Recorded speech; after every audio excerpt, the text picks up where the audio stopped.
If you have been hand taping and finishing, struggling to keep up with timelines and cost efficiency, then it might be time to view the benefits of transitioning to automatic taping and finishing tool use.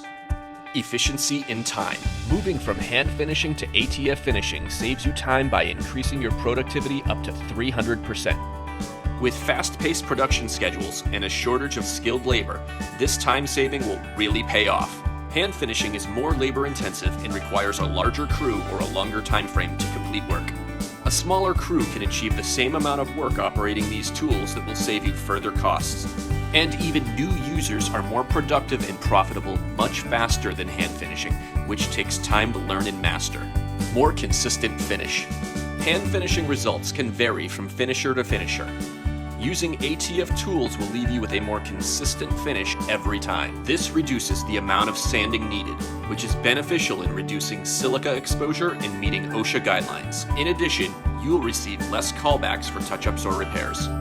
Material savings. You may also see an estimated 10% material savings by using ATF tools.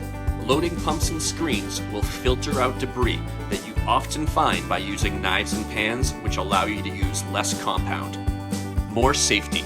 Unlike with hand tools, users can get a smoother finish without the use of stilts and benches. More quality work can be accomplished consistently from the ground with ATF tools. To learn more about ATF tools, visit the video resource library on our website, amestools.com.